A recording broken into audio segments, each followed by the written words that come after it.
बहुजनांच्या सर्व महापुरुषांना विनम्र अभिवादन करून कास्ट ट्राइब कर्मचारी संघटना यांचा 45वा वर्धापन दिन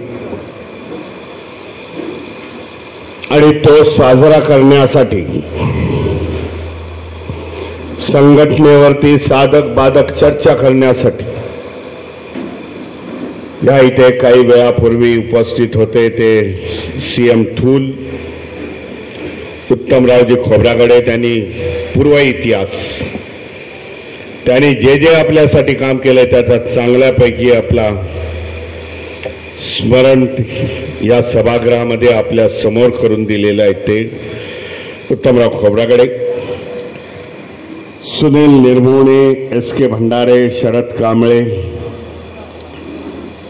कार्यक्रमाचे अध्यक्ष धर्मपाल ताकसांडे वर्धा, उपस्थित सर्व कर्मचारी बंधू आणि भगिनी, आनंद वाटला उद्घाटन करत असतात।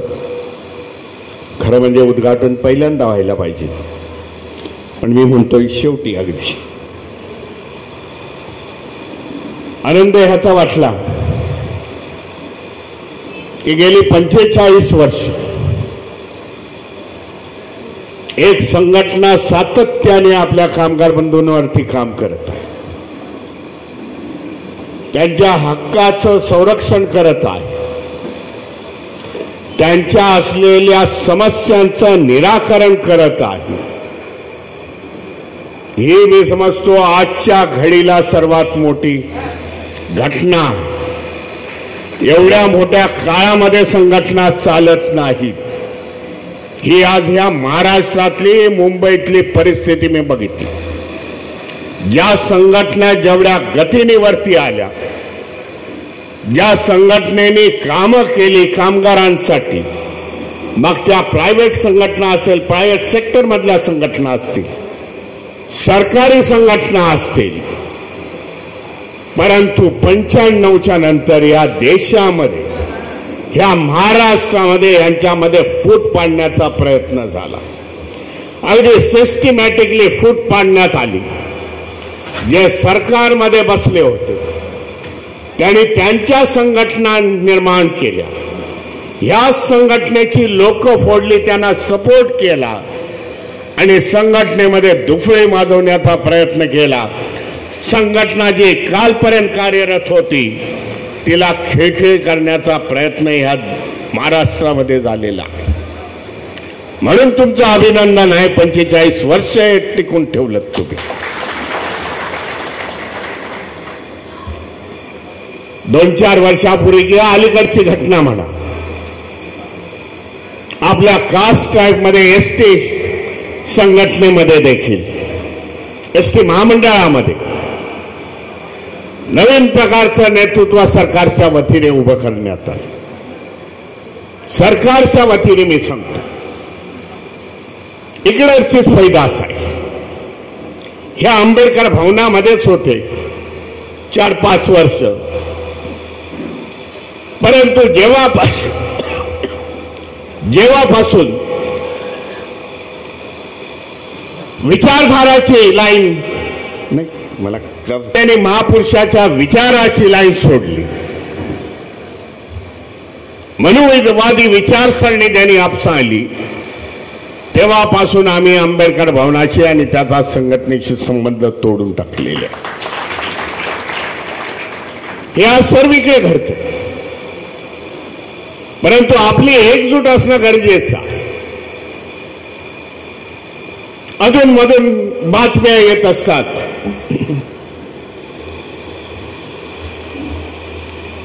बातम्या येत असतात, या सरकारी योजनेचं प्रायव्हेटायझेशन होईल, पण त्याच्यामध्ये बीएसटी आहे, एसटी महामंडळ आहे। एक बातमी सोडून दिली जाते, कामगारांना घाबरवण्यात येतं, कामगार विचारात पडतो, बाबा खाजगीकरण आपलं होत आहे, आपल्या पुढे काय होणार। कारण संपूर्ण देशामध्ये आज कॉन्ट्रॅक्ट बेस्ड सिस्टीम सुरुवात झालेली आहे.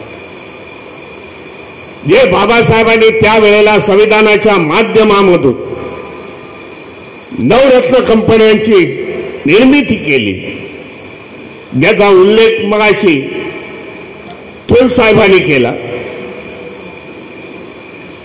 की ज्या कंपन्यांच्या माध्यमामधून रिझर्वेशनची पॉलिसी राबवण्यात आली.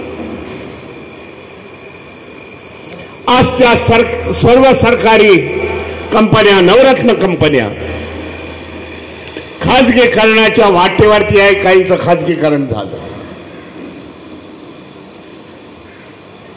अशा प्रकारच्या जेव्हा बातम्या येतात, बाबा आमचं खाजगीकरण होणार, त्यावेळेला कामगारांनी एकजूट होऊन यायला पाहिजे. असतील अनेक संघटना, एकत्र या आणि ते खाजगीकरणाला विरोध करा. जो माझा अनुभव आहे, जेव्हा विरोध होतो त्यावेळेला ही केलेली घोषणा मागे घेण्यात येते. टेस्टिंग पॉइंट आहे. बाबा रिॲक्शन काय येते? जर रिॲक्शन जोरात आली याच्या विरुद्ध, सरकारच्या धोरणाच्या विरुद्ध, सरकार तिथेच थांबते. हा अनुभव आहे. माझ्यासाठी होणार नाही, माझं काय ह्याच्यातून, मी उद्या रिटायर होतोय, माझं काय याच्याशी देणं घेणं नाही, ही जर मानसिकता असली तर कामगारांचं भलं नाही, हे देखील आपल्याला सांगू इच्छितो. एक काळ ह्या मुंबईमध्ये असा होता, मी बघितलेला कॉलेजच्या वेळेला, माझ्या 80चा काळ होता. त्या सिद्धार्थ कॉलेज आणि काळा घोड्याच्या इथे लाखाचे मोर्चे यायचे कामगारांचे. त्या कॉलेजच्या इमारतीमधून त्या पीडित लायब्ररीमध्ये मी बसायचो, तिथून बघायचो. विशेषतः गिरणी कामगारांबद्दल बोलतो त्यावेळेच्या. आज ही परिस्थिती राहिली नाही, कारण कामगाराला संपुष्टात आणण्याचं धोरण या सरकारचा, मग सरकार कोणाचंही असो. 4 दिवसापूर्वी एका अधिकाऱ्याशी मी बोलत होतो, त्याच्या तोंडून ते वाक्य निघालं. आपलाच अधिकारी, उच्च पदस्थ अधिकारी आहे. त्यांनी मला सांगितलं, भीमरावजी, मी बोललो अरे कॉन्ट्रॅक्ट बेस्ड सिस्टीम चालू आहे. तो बोलतो काय करणार? एका सरकारी पगारामध्ये 4 कॉन्ट्रॅक्टर कर्मचारी येत आहेत, म्हणून सरकार आम्ही तो निर्णय घेतलेला. अरे बोललो, पूर्वी तर हे सगळ्याच गोष्टी नव्हत्या, कॉन्ट्रॅक्ट बेस्ड सिस्टीम म्हणजे हे अनिवार्य आहे, हे आपल्याला केल्याशिवाय सरकार टिकू शकत नाही, असं सरकारी धोरण झालेलं आहे. कामगार जर टिकवायचे असतील तर अशा प्रकारच्या कास्ट टाईप सारख्या संघटनेला बळ देणं गरजेचं आहे, असं मी समजतो. लोकांनी हा देखील विचार करावा. आता संपूर्ण सुशिक्षित आहात, आपला खराब फायदा कोण करून देतोय, कोण खोटं आहे हे जाणण्याची गरज आहे, असं मी समजतो. खऱ्याच्या मागे जर उभं राहिलात तर निश्चितपणे आपला विजय होईल, हे सांगू इच्छितो. एसटी संघटनेच्या बद्दल नेहमी म्हटलं जातं पेपरमधल्या बातम्यांमध्ये, तो त्यामध्ये आहे. तोटा एवढ्या कोटीचा आहे, परंतु एक चांगला अधिकारी आला, जे उत्तम खोब्रागडेंनी अनेक उदाहरणावरून सांगून दिलं. तर कशा प्रकारे ही या संघटना, सरकारी संघटना कशा प्रकारे महामंडळ प्रॉफिटमध्ये येतात हे त्यांनी दाखवून दिलेलं आहे. देशाच्या विविध भागामध्ये, विशेषतः मी आता 2 दिवसापूर्वीच तेलंगणामधून आलो. तेलंगणामध्ये होतो आणि विजयवाड्यामध्ये पण होतो, आंध्र प्रदेशमध्ये होतो. नेहमी तिथे बँगलोरमध्ये असताना, कर्नाटकमध्ये असताना तेथील पब्लिक ट्रान्सपोर्ट सिस्टीम्स, गाड्या एवढ्या चांगल्या प्रकारे त्यांच्या आहेत की सरकार त्यांना फायनान्स देऊन चांगल्या प्रकारची सुविधा देत आहे. तेव्हा आम्ही तिकडच्या आमच्या पदाधिकाऱ्यांना विचारलं तेव्हा त्यांनी सांगितलं, भीमरावजी हे देणे का मकसद इतना हे प्रॉफिट मध्ये आहे.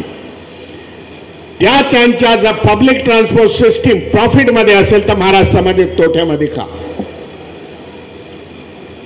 तर एक षडयंत्र आहे. एखादं महामंडळ किंवा सेमी कॉर्पोरेशन असेल त्याला जर बंद करायचं असेल तर तिथे अशा प्रकारचा अधिकारी आणून बसवतात, त्याला ते काम दिलं जातं की याला तोट्यामध्ये काढून टाक. तोट्यामध्ये गेल्याबरोबर सरकार म्हणतात तोट्यामध्ये आता आपलं प्रायव्हेटायझेशन करायला पाहिजे, कोणाला तरी विकायला पाहिजे. अशा प्रकारच्या धोरणामधून आज आपण जात आहोत. संपूर्ण सरकारी कर्मचाऱ्यांची ताकद खूप मोठी आहे. कामगारांची ताकद या महाराष्ट्रामध्ये मोठी आहे. कामगार, शेतकरी, मजूर करणारा माणूस जर एकत्र आला तर या देशामध्ये क्रांती होऊ शकते. त्याच्यासाठी तयार होणं गरजेचं आहे. बदल घडणं गरजेचं आहे या महाराष्ट्रामध्ये, राजकीय बदल. त्याच्यासाठी येणाऱ्या 25 तारखेला ज्या संविधानाची अंमलबजावणी होत नाही, 26 नोव्हेंबर हा संविधानिक दिन देशभर साजरा केला जातो. ज्या दिवशी बाबासाहेबांनी लिहिलेलं संविधान त्याचं इम्प्लिमेंटेशन झालं, त्या 25-26च्या आधीच्या दिवशी 25 तारखेला मुंबईमध्ये शिवाजी पार्क मैदानामध्ये संविधान के सन्माननेचा कार्यक्रम घेतलेला. सरकारला चेतावणी देणार आहोत, येणाऱ्या काळामध्ये जर संविधानाच्या माध्यमामधून चाललं नाही हे सरकार, मग केंद्र असतील, राज्य सरकार असतील, त्यांच्या विरुद्ध जंग उठवल्याशिवाय आम्ही राहणार नाही, हे आम्ही वॉर्निंग देण्यासाठी जात आहोत. काल परवा जे इलेक्शन बिहारमध्ये झालं, राजकीय मुद्दा नाही आहे हे देखील आपल्याला स्पष्ट करतो आणि बोलतो. त्या बिहारमध्ये मी 10-15 दिवस थांबलो. देखील व्यवस्था बघितली की, कारण महाबोधी बुद्ध विहाराच्या लढ्यामध्ये होतो आणि तिकडेच मी जात होतो बुद्ध गयेला, पण पाटणामध्ये थांबत होतो. जे काय घडलं तेथील मला कार्यकर्त्यांनी माझ्या ज्या बुद्धिस्ट सोसायटीच्या सांगितलं, भीमरावजी ये होने वाला है ये हम लोग को मालूम था. कारण सरकार त्या नितीश कुमारच्या सपोर्टवरती उभं राहिलेलं आहे आणि चंद्रबाबू नायडूच्या. म्हणून व्हेरी प्लॅन सिटीने अगदी प्लॅन करून ईव्हीएमचे घोटाळे करून त्याने तिथे सरकार आज निवडून आणलेलं आहे. व्हॉट्सअपच्या माध्यमामधून बघा, 2.5 कोटी मतं आली कुठून, एक्स्ट्रा आली कुठून? ह्या 2.5 कोटीच्या मतामधून हे सरकार आज तिथे बसलेलं आहे. ज्या सरकारमध्ये प्रेडिक्ट केलं जात होतं इलेक्शनच्या पूर्वी, बिहारचं इलेक्शन सुरू झालं तेव्हा तेजस्वी यादव, लालू प्रसादचा मुलगा, काँग्रेस हे गठबंधन तिथे बसेल, परंतु घडलं उलट. याच्यासाठी देखील निर्णायक लढा होणं गरजेचं आहे. बॅलेट पेपरची माग घेणं गरजेचं आहे. बॅलेट पेपरच्या माध्यमातून आपल्या विचाराची सरकार आपण केंद्र आणि महाराष्ट्रामध्ये बसू शकतो. नागपूर येथे आज नागपूर हायकोर्टामध्ये आपल्याला सांगू इच्छितो, ह्या बॅलेट पेपरमधून ईव्हीएम मधून इलेक्शन पिटिशन ज्याला म्हणतायत त्याची सुनावणी चालू आहे. आणि तेथील जजेसने आज रिमार्क मारले, कालच्या दिवशी जर ईव्हीएम नसेल, व्हीव्हीपॅटची जर गणना करणार नसाल, मोजणी करणार नसाल, तर बॅलेट पेपर आणणं काय गरजेचं? बॅलेट पेपर का नाही तुम्ही आणत? अशा प्रकारचा सवाल त्यांनी इलेक्शन कमिशनरला विचारला आणि सांगितलं की येणाऱ्या 3 दिवसामध्ये बॅलेट पेपरवरती तुमचा ॲफिडेव्हिट यायला पाहिजे. आज आपल्याला त्याच्यावरती न्याय व्यवस्थेवरती भरोसा आहे. न्याय व्यवस्थेवरती जाणं, न्याय व्यवस्थेच्या समोर जाणं आणि आपली बाजू मांडणं हे गरजेचं आहे.